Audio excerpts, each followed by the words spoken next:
Welcome back guys, পিছনে আসার মতন একটা ব্লগ নিয়ে। তো ভাই আজকে কী কাজ করছে দেখতে পাচ্ছ গাইজ, দেখতে পাচ্ছ ফার্স্ট টাইম কেউ ধানের উপর মই দিচ্ছে। ভাই ফার্স্ট টাইম কেউ ভাই ধানের উপর মই দিচ্ছে, দেখতে পাচ্ছ। এটা দিলে কি হবে তোমাদের লাস্টে বলবো। সার দিলাম, দেখতে পেলে ভাই, জমিতে সার ছিটালাম, এখন ধানের উপর মই দেওয়া হচ্ছে। মই দিলে কি হবে ওটা তোমরা পরে দেখলেই বুঝতে পারবে, ঠিক আছে? বেশি না, 5-7 দিন পরে ভাই দেখলেই বুঝতে পারবা। আর দেখতে পাচ্ছ হালকা হালকা বৃষ্টি হচ্ছে ভাই, বৃষ্টির মধ্যেই মই টানছি। দেখতে পাচ্ছ বৃষ্টি হচ্ছে ভাই, দেখতে পাচ্ছ ভাই বৃষ্টি হচ্ছে ভাই। আকাশের ভাবও দেখতে পাচ্ছ কত মেঘলা হয়েছে আকাশ।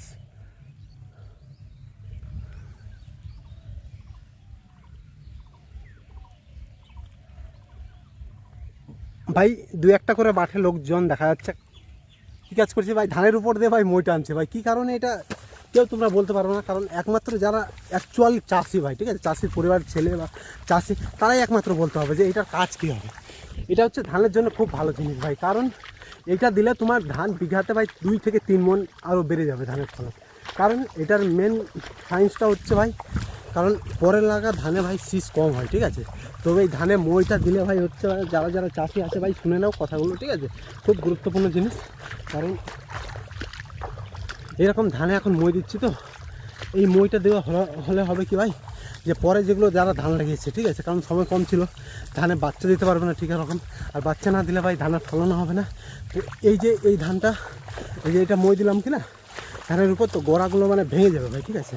তো ভেঙে গেলে এরা মানে ধানগুলো ভাই মানে নিজেকে প্রতিরোধ করার জন্য ভাই, ঠিক আছে, আবার নতুন করে ভাই ওই জায়গা থেকেই বাচ্চা দেবে।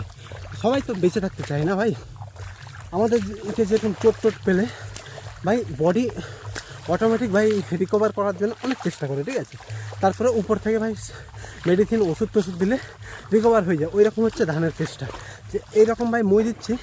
তো এটা ধানের জন্য খুব ভালো, কারণ এরা ভাবে বাইরে থেকে হামলা হচ্ছে নিজেকে প্রোটেক্ট করার জন্য। এটা ধান নিজেকে প্রতিরোধ করার জন্য তখন মানে আবার নতুন করে বাচ্চা দেয়, ঠিক আছে? ওই গোড়া থেকে আবার নতুন করে বাচ্চা দেয়।